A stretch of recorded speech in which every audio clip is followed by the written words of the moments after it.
everyone, and we are doing a very special video today about all of us. I've gathered a bunch of people who have been rejected from pitch wars, but who have gone on to get agents and book deals. And the lesson here is that if you get rejected from pitch wars, one, you're not alone, because a lot of us have.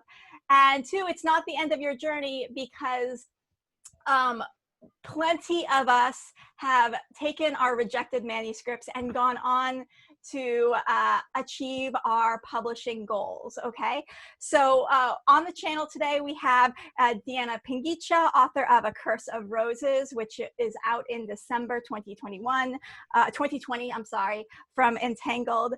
Melissa Work, who's represented by Paul Stevens. Casey Bazet, who is author of Not Our Summer, out May 2021 from RP Kids. Naz Khattab, who's an author represented by Natalie Lacosil. Ella Stainton, who is author of the Guilty Pleasures series, including Best Laid Plaid, which is out now. And I have, in fact, I've ordered it as soon as I heard about it, and I am enjoying it very much. It's trashy. No, it's a great romance set in 1920s Scotland, and I like it. It's enjoyable. And so welcome everyone. Did I get everyone? Yes. Yes, I did. I mean, there's a lot of you. And so, well, I think we'll start off with, how do you deal with rejection? And anyone want to jump in? How do you deal with rejection? Chocolate. Lots of chocolate. Rejection is tough. Oh my gosh, like every single rejection you get kind of like it's an arrow to like a part of your body, and you feel it, you know. And I think it's just self-care, a lot of self-care, just surrounding yourself with things you love. Like the first time I submitted to Pitch Wars, I got 2 full requests from 2 mentors out of the 4, and then I was rejected, and I ended up starting to deal with all the negative feelings. I started a support group called Pitch Warriors. I think there's a new Pitch Warriors now, but I started the original Pitch Warriors. I think that was where I met Stacy. It is. Oh. Yeah, I was there as well. I had no idea. That's cool. It was a lot. No, this was the first Pitch Warriors. Then that one languished, and a second Pitch Warriors started on its own. But that was how I dealt with that rejection. And it was great because, you know, we critiqued each other. I learned a lot from the process. I learned that even though you could get like 4 requests from Pitch Wars, you can still get rejected. And yeah, that was how I think a lot of us got full requests. And even if you guys, if anyone watching didn't get any full requests, like you are not alone. As a mentor myself, who went on to mentor for Author Mentor Match, I got 130 submissions, and there were submissions that I really, really, really loved, but I only have time to read a certain amount of them. So I kind of make decisions based on the query, based on the first couple of pages, whether it's something that connects with me. And so a rejection is really no statement about the quality of your work, I think. So what's a way of dealing with rejection that's not giving up? How do you persevere? How do you continue and keep on going in the face of a rejection? Anyone? Well, for me, so I have a great support group, and I have great friends. And first time I entered Pitch Wars, I got 0 requests, but I did meet a lot of people, and we ended up forming a critique group. And that critique group helped me move on to a new manuscript after I consumed lots of wine and lots of chocolate cake. Not just chocolate, I had to go to the cake. And then I submitted to Pitch Wars next year, and I got, of all mentors I submitted to, only 1 didn't request. And then I didn't get in, and there was a lot more chocolate and wine and video games. I don't remember what game exactly I fell into. I think it was Divinity Original Sin? Yeah. I can't remember, but I just went into that and stayed for like 200 hours. and then reemerged and queried. And then I got my first agent. Yay! And that was, and then more shit happened. We'll go after that. I'll pass on the word, but yeah, video games, chocolate, and wine for me. So Ella, how do you keep going? I write new books. Yeah. And I had posted on Twitter I write under a different name too, that I think I didn't get signed by my agent until book 5. And the first book I'm publishing is book 7. And I've seen some reviews that are like, I can't believe this is a debut. And I'm like, because it's not. You know, I've got a library. I actually, for the second Pitch Wars I entered, I was so stressed about not getting in. And I had booked a family vacation to Disney World to coincide with not getting in. So if I didn't get in, I would be at Disney World. And of course I didn't get in. And I sat in the middle of like the Animal Kingdom for about 3 hours and boo-hooed, like, so ridiculous. So ridiculous. But you know, like you guys said, chocolate's not my thing, but shopping is, and certainly some bottles of wine were consumed, and you know, a couple days of really feeling sorry for myself. And then the third time I didn't get into Pitch Wars, after, like you guys said, multiple requests, I, thank God, got my agent like the next week. So it was one of those, okay, there's some sort of light at the end of the tunnel, because I think that that's a part that is hard to believe sometimes, is that really, I think the people I know that have made it in the sense of hitting some of those goals is because they just won't give up, even when it's kind of begging you to give up. You know, it seems to be more perseverance than any of the rest of it. Yeah, that's so true. What do you do? And Casey, what do you do to keep on going in the face of rejection? Yeah, so regarding Pitch Wars, I entered that 5 different times with 5 different manuscripts. And so probably the first 3 years, I might have gotten like a query, or not a query, a synopsis request, back when they didn't require synopses at the beginning. The last 2 years I ended up getting full manuscript requests. And so, yeah, once you get to that, like, it's hard whenever you don't get chosen. And I think I took the contest rejections a little more personally than I do like query rejections. I don't know why, you just feel really invested in a lot of these contests, especially Pitch Wars. But yeah, having a support group, like Naz said, I was in the original Pitch Warriors group. I'm in the current Pitch Warriors group, probably not as active in that one, but I was also in another contest where I was picked by an editor. I think it was called Pitch to Publication. It's not around anymore, but just finding that support group, always working on the next thing. That has really helped me to just keep pushing on. So, but yeah, you're gonna feel down. You're gonna just you have to just let yourself feel those emotions and just say, okay, I'm not stopping. I'm gonna keep going. So you just have to believe in yourself. Yeah, persistence definitely pays off. And it's stubbornness too. Yeah. Being stubborn sometimes pays. And I think a sense of humor too. Like, I have a gallows humor about rejections. It's kind of like, oh, look at that. Like, just add that one to the folder. And but I mean, I kind of think of it as crossing it off the list. Like, each rejection represents a person, whether it's an agent or an editor or whoever, who wasn't going to say yes.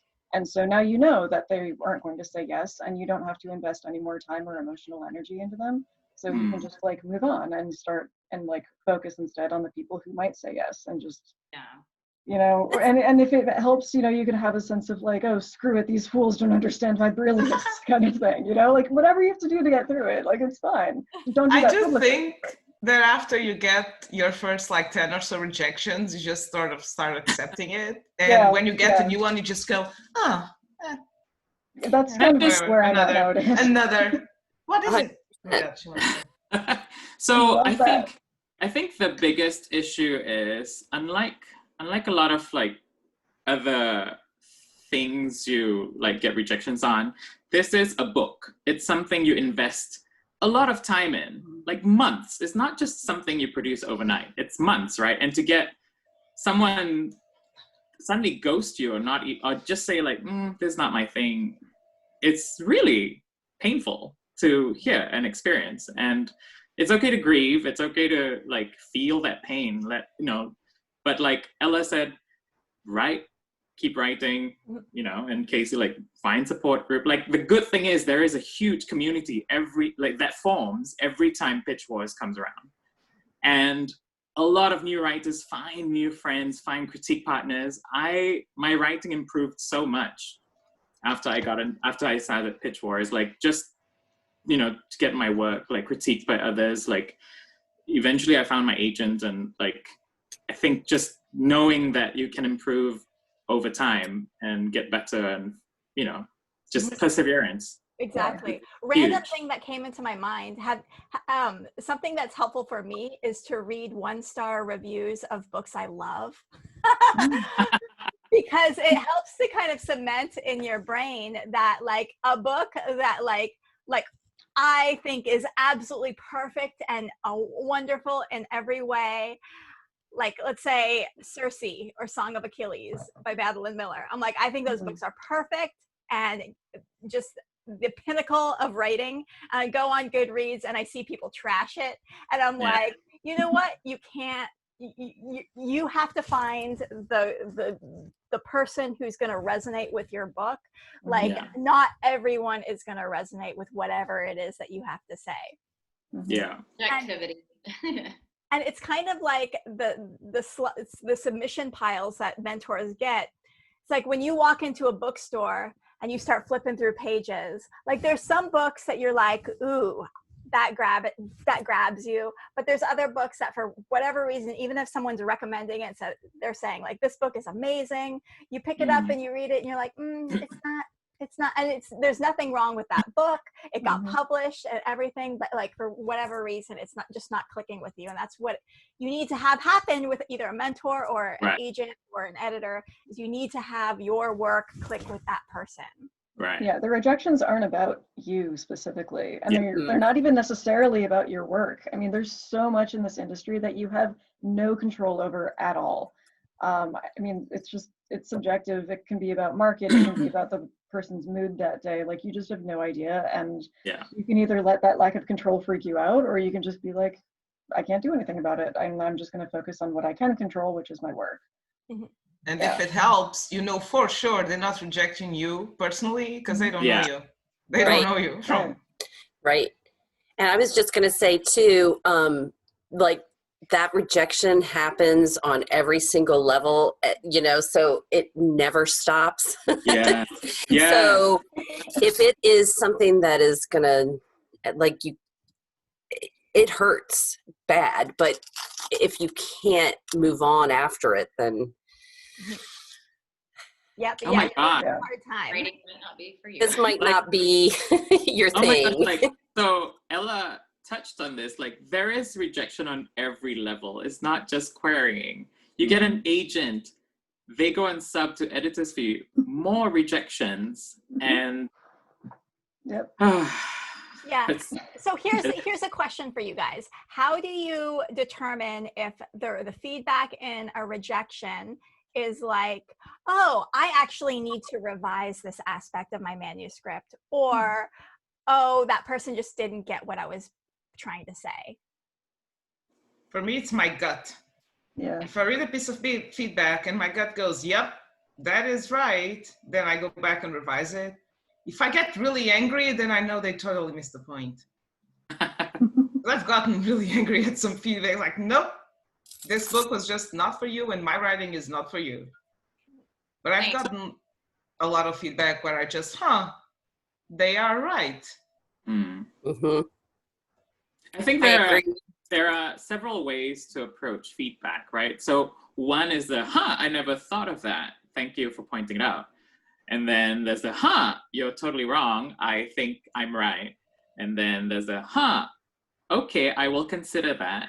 Or, I've thought about this for a while. Thank you for confirming my doubts.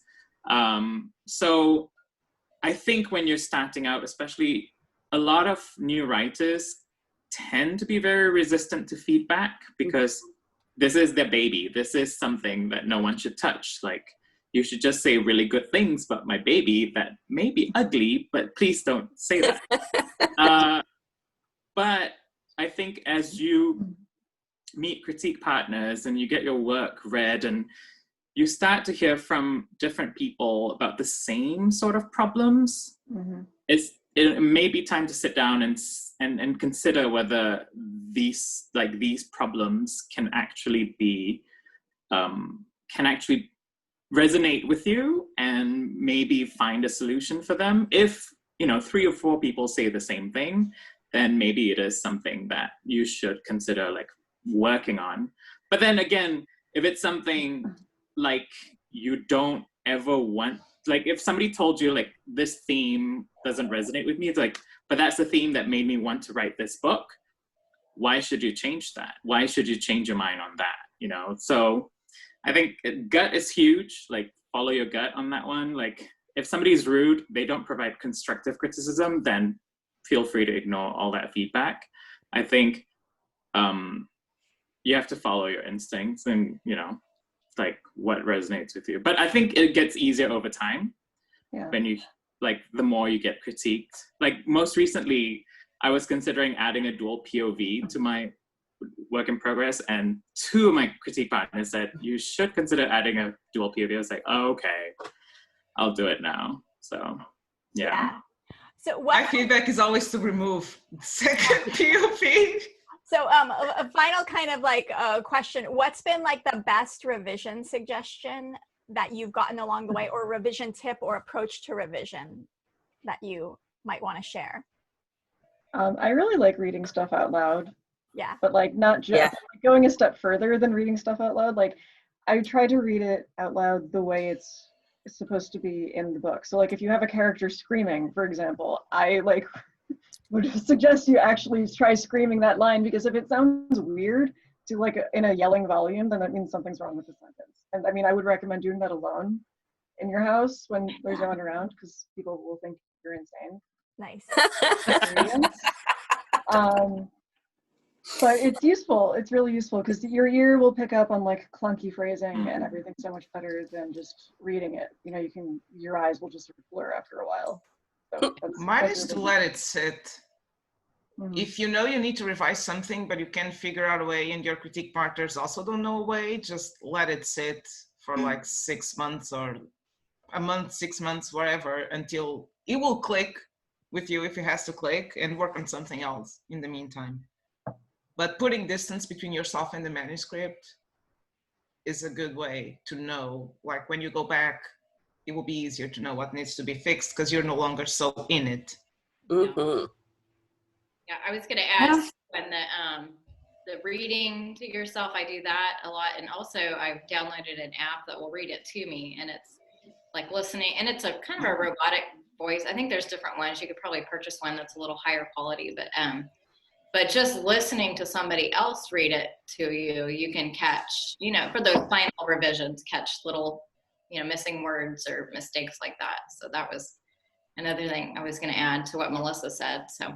Yeah, I do missing words all the time. Yes. Like, it's just whole words, they're just not there. And how many times did I read the sentence and I didn't pick it up? And even when I read it out loud, my brain will sometimes still skip over it. And then when somebody else reads it, I'm like, oh my gosh. Yeah. So this may be controversial, but sometimes instead of revising, I rewrite the whole manuscript. Yeah, because I do that right now with something else. Oh my gosh. Yeah. Like sometimes it's just so much easier to start from 0 and just write because you have all these new ideas and all these like things in place already that you have, especially if you have an outline, then trying to hunt for stuff you need to fix and then go back and forth in the old document that you have. When I had to rewrite my manuscript that found me my agent, it took me like a month to do the rewrite. I rewrote 75,000 words. And I was like, I have so many words inside me still. So I killed all my old darlings, found a Well, lot of by the new time ones. you're doing that, you've become a better writer. Yeah, right? You write Yeah. new words. You have an infinite amount of words in you. So don't be afraid to rewrite when you revise. That's a really good lesson I learned. I'm just going to hop on and say all of those things, though I love the idea of Melissa reading and screaming out loud. Like, that makes me happy on a really deep level. So I think You I might sure have your to roommate isn't home? Just, that's all I'm saying. I'm thinking I might be doing that because I'm doing a revision right now. I'm like knee deep in it. So I might be screaming later. But I, even after writing a zillion books, I still have to go back to the first time I was in Pitch Wars. There was, I don't even know if she's still mentoring, but there was a list, and it was so extensive, and I repost it constantly every time there's a contest, because the list, I think, took me about 40 hours with my first manuscript to go through, you know, all of the filtering words and all of the crutch words. And then I know what words I use over and over again. And like, I just pulled out 10, it was a word that I don't even say in real life. And I had it in there 10 times. I was like, what was I thinking? But I think just doing that exercise was like a year of writing school. Yeah. You know, Like I think. I wonder. It was. He was. Right. Just You know. Mine was loath. Just Loath. Loath. She's so loath. I was like, oh my God. So many times. Like, it's like my editor pointing it out. And by the end, I was just inwardly cringing. Yeah. Oh, I yeah. had to cut a lot of swearing out of my book. I mean, and there's a lot of swearing still in there, but even I, through revision, was like, oh my God, I really have to reduce the number of F-bombs. Like, this is just a little too much. And if you know my book, that becomes more understandable. But I yeah, just use Portuguese but, swearing, which is funnier rather than impolite. what, I'm sorry, what was Like, the first one? I just used Portuguese swearing. They do a lot of swearing, but it's more like thunder break me, raiz-me parto. So I got really creative with it. At one point, I had someone just like go get himself behind Judas's ass, because we have that expression, and something about cocks fuck me. Oh, But I didn't use the F word, but yeah, we have some very creative sayings. Very cute. Okay, so we should end with something really positive. We'll go down lists and tell us either the story of how you got your agent or how you got your book deal, whichever story is your favorite. And we'll start with Melissa. I don't have a book deal Oh, yeah, yet, you have an agent. but I would assume that will be my favorite story. I hope. I mean, because that'll happen. I haven't been on submission that long. I really shouldn't be complaining. So how I got my agent. 2 years. My book was on submission for 2 years. So Oh, that makes me feel better. That makes me feel Yeah. better. Thank you. You'll- I need to keep hearing that. Yeah, so this was, let's see, Pitch Wars. This was, I guess, was this the 2017 season? No, it was 2018. yeah, it was. 2018. Yeah. So those mentees were announced like in early November, like September, October, whatever. I wasn't picked. I was sad. Then I got a few more beta readers, including Baz, hello, and from that feedback revised, started querying in February. Sent my first batch of queries February 1st, and then around May, I had 3 offers of representation. So that was pretty cool. So I was only querying for like 3 months. So I feel, yeah, that was like, oh, well, that was not as painful as like it should have been. I felt like almost, it's like, have I been robbed of something? Did I do it wrong? Like, oh my God. But yeah, when Paul called me, I thought at first, it was going to be an R&R, because that was like, he's kind of cagey sometimes, and like the language he used. Like, I have some ideas for revision, but I want to, like run them past you, see what you think, see if our visions align. And I was like, okay, that's an R&R. Like, but yay, that's an R&R, hooray. Yeah. So we got on the phone and we were like knocking some ideas back and forth. And he's like, okay, well, it sounds like we're basically on the same page for revisions. I guess I'll just go ahead and offer you representation. And I was like, well, what? He's like very laid back and chill. So I was just like, wait a second. I don't have any of my questions prepared. I don't have my list. I wasn't ready for this. Can we talk next week? And he's like, yeah, sure, that's fine. He's like, go ahead, it's cool.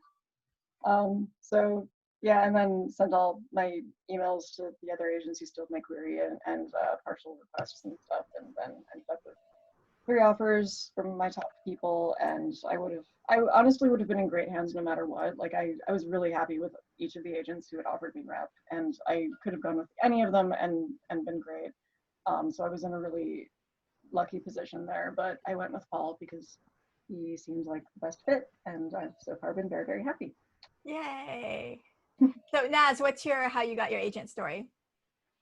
So I was rejected. I'd applied to pitch wars like 2015, I think, and then that was a major rejection. And then I wrote very slowly, and I queried. I applied again in the 2017 season, got 2 full requests, but got rejected. And then I was like, all right, let's just, pick ourselves up. And immediately after DV Pit happened, and so I had a plan. If I got rejected by Pitch Wars, I would do DV Pit. So I had a great pitch. And this one agent, Natalie, said, just send me a full, and like she offered me representation like immediately after. She even like emailed me halfway. She's like, I'm loving your voice, more soon. I was like, what does this mean? And I remember like I was walking to the garage to get in my car, and I got her email. It was Friday afternoon. She's like, I love your novel. I want to offer representation. I just broke down. And then I think that was like just a lot of this huge relief, and like suddenly everything felt like it paid off, because that was my 6th novel that I queried. And yeah, that was how I got my agent. That's awesome. A long time coming. So yeah. I remember that, like hearing when that happened for you. I was so happy for you. Yeah. I guess since most of you, meaning here and viewers, wouldn't know, like several of us were actually in the Pitch Wars full request support group. So like, I was too. I was just, I'm under a different name. Yeah, no, I remember. So like, we're like meeting up with each other again and like talking for the first time since then. But like we've known each other since then, and like we met through Pitch Wars, even though none of us got in. It's like that's how we. Went you in it to Casey? Yeah. What did you ask? Weren't you in that same Pitch Wars? That was the 2018 one. Yeah. Was it? And then I was in one last year too, because last year was the last year I entered Pitch Wars. So yeah, I remember your book, the Plaid book. I remember you talking about that. That wasn't what I put in Pitch Wars, but the other one was Scottish too. Okay, I remember. Yeah, something Scottish. Yeah. Was that the one that was for lack of a succinct description, that was really gay? There was like one that was really, really gay. As it should. Yes. Yeah, it was like Oscar Wilde in prison. Yeah, and that was the one I wanted to read. Yeah. Well, it hasn't gone on sub or anything yet. It's just percolating, but. Oh, I feel like I've heard about that one somehow. What's really interesting is like a lot of our rejected books are all very gay. Yep. Yeah. Mine is super gay. Not Mine's making super any gay. judgments on Pitch Wars about that, but yeah. But so Casey, what's your story? Okay, so I entered Pitch Wars for 5 years in a row with 5 different manuscripts. So last year was the last year that I entered. So it was actually my 4th novel though that ended up getting me. And I'm probably one of the rare writers. I got a pub offer from a big 5 publisher before I got an agent. So I have an agent now too, but I'll tell you, since I got that first, it was about a month after Pitch Wars announcements were made last year. Let's see, I had done Pit Mad, that's what it was. So an editor from Running Press Kids had liked my pitch, and 2 agents, and I was kind of at the end of querying that book anyways, and I thought, well, I'll just go ahead and query these agents. And then one of my friends said, you know, that's a big 5 publisher, like you should look into that. And I thought, why is she on PitMad, like favoriting pitches? But so anyways, I looked into it. I went ahead and queried her. I'd kind of like forgotten about it because that was in September. And so I think it was like late November, she got back in touch with me and loved the book. And so by December, I think December 20th was the day, like I got an email like with an offer on my book, a publishing offer. And I was just, I was in shock at how quickly it went. So from the time I queried her in September, got the publishing offer in December. I didn't actually sign until May of this year because that process took a little longer. So that was how I got my publishing deal. And then I ended up getting an agent, querying some agents in January or in December, I guess, when everything was closed down. And so I ended up getting 2 offers of representation and went with Jana Bonikowski from the Night Agency. So yeah, it feels like it feels like I queried forever, but then once things happened, it happened really quickly. And so now my book comes out next year. So. Yay. And Ella, what's your story? I'm not going to do my agent's story because she's lovely, but my life kind of went into the toilet the same week, and so I'm going to talk about the book instead. Because I had written 2 kind of heavy, angsty queer novels and historicals, and they got me down. Like, they were so emotionally fraught. So I decided I'm going to write some fluff. And it's like cotton candy, and I'm going to make myself happy. And so I was doing edits. So I did. And I pumped it out really fast. And I was doing edits for one of those books for my agent. And there was a pitch thing. And when I mentioned this, she was like, oh, we'll talk about that at some point in the future. You know, this is where our focus is. But there was a editor I really wanted to work with. And I thought, oh, they're going to like this book. So I secretly went in and did the Twitter pitch, and they contacted me immediately, and they were like, please, can you send this now? So I did, and I thought, oh, what's she going to do if I get an offer from this? Luckily, she was like, all right, well, let me help clean up your submission package a little bit. And she was very good about it. But then it sat forever waiting to see if they were going to take it or not. And the head of the publishing company, there was big, like, they let her go in a way that was really not nice, and she was great. So everything was on hold for months, and I got an email that was like, would you consider writing a series with the same 2 characters? It's romance, so usually if it's in a series, it'll go to another couple, which I had the other couple totally ready to go. And I said, sure. She's like, can you send it real quick? So I sat down and I wrote 3 chapters, kind of with a bottle of wine, and added things that I shouldn't have, including a ghost of a moose, because I thought, oh, that's funny. And they said, okay, we want a 3-book deal with those 2 characters. And Moose that ghost. You've just written it. There's a ghost moose. So I had to just, over the summer, write this book on contract, and there was a ghost moose in it. And I thought, how the hell do you make that work? You know, ghost moose so part of the romance. Apparently you did. Is he like, are they in a no, couple he's with not ghost part of the moose? romance. Okay. But I mean, that's a ghost apparently moose you book. made a ghost moose work because they wanted the book. Well, it was more of a punchline in the sample chapters, but then I had to do something with it. And I swear I spent a whole month kind of walking around mumbling, don't ever put a ghost moose in your book. Don't ever put a ghost moose in your book. So that's my writing advice. Don't ever put ghost moves in your book or It will your haunt you. it will haunt you. I love it. I now I can't wait to finish reading your book. Diana, what's your story? Because yours is very similar to Casey's, because you had a book deal before getting the agent. Yeah, buckle up, because it's gonna get long. So I had an agent. We only have like 5 minutes. Yeah. Okay. So I had an agent from the Pitchforks Reject manuscript, and then I wrote the super gay retelling of my hometown's legend. And my agent went, "I don't think this is YA, and I no longer rap adult fantasy.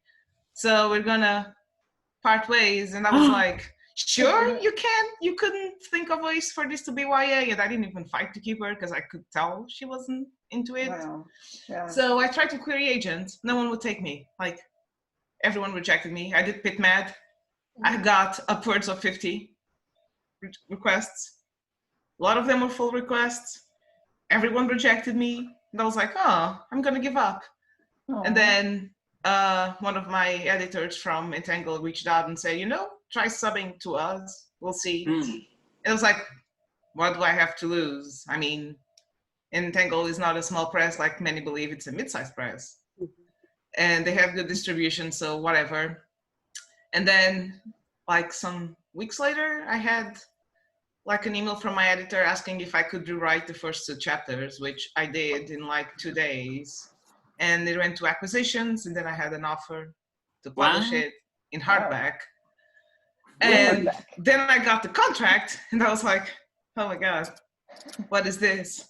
What are these legalese terms? What are whatever? And I like had some people who still had my book and who hadn't rejected it, so nudging everyone. And some came back with rejections, and I was like, oh, that's it. I'm gonna have to negotiate this myself. Yay! But then Mia Segert gave me a referral to her agent, who took me on, Travis at Night. So Casey and I have the same agency, which is amazing.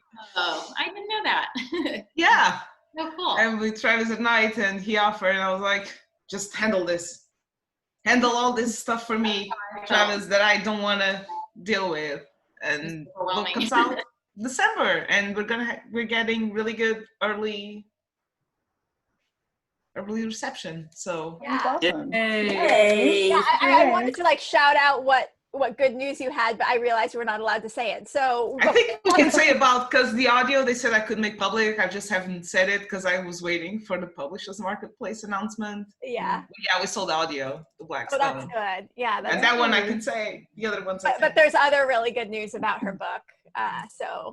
But you'll hear about it on the Twitter. She's like very happy she's gonna get to pose with Mom's book. Wait, but isn't this coming out? Isn't this coming out after Minty announcement? It should. When is Minty announcement? Oh, yeah, this video we're gonna this video come out after Minty announcements, which I didn't know the exact date.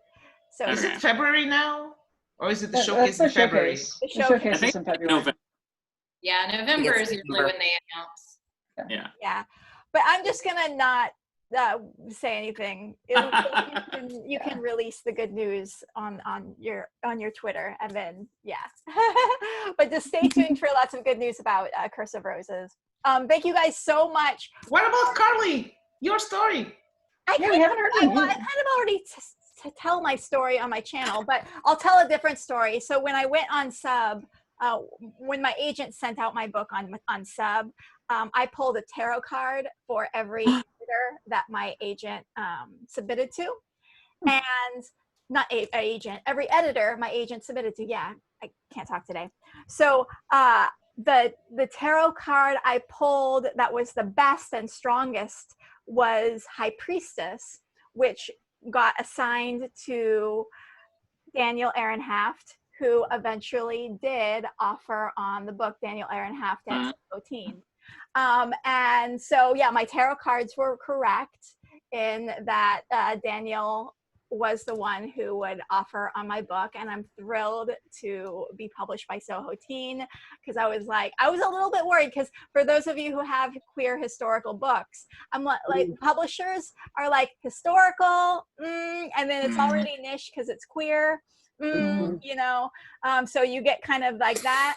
But Daniel, who, if you guys don't know, launched the career of Adam Silvera and Samir Ahmed, and all the books on his list are like so amazing. I am so thrilled to be like good company. And also, we were querying together, and we CP'd each other's books, and we got the offers in the same week. Yeah. Me and Carl, it was like the same week. And then a friend of ours was also in the same situation, also got an offer that week. Yeah, and all that was a good week for everyone. I know. I remember that. All our books are all historical and queer, and we all thought. That's Melissa too, right? Yeah, I mean, mine's like, it's not technically historical, but it's like very alt historical, right? There's lots of historical. Yeah, it's very very gay. Yeah.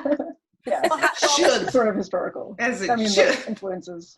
We'll have to. Can I just say one thing before we leave? Rejection is tough. We started with it, but like I think just perseverance. Just reiterating the same thing.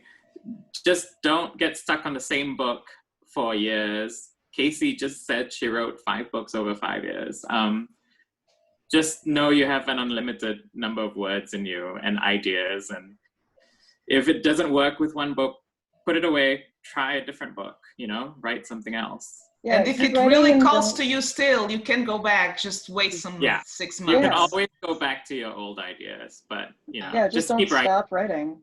Yeah, and just keep writing. Don't let like any one thing, like one Pitch Wars event or contest or person, like don't let that rejection get in your head, because it's only one, and if you're doing it right, you should be getting a lot of rejections. So like count your rejections as a sign that you are making progress and moving forward and putting the work out there. Like that's a good thing. Yeah, cool. This we'll sign it off here. Hope this has been inspiring for you. I put links below to buy everyone's books and or follow everyone on Twitter and their various social medias. And thank you guys all for being on the channel. Thank you so much for having us, Carly. Yeah.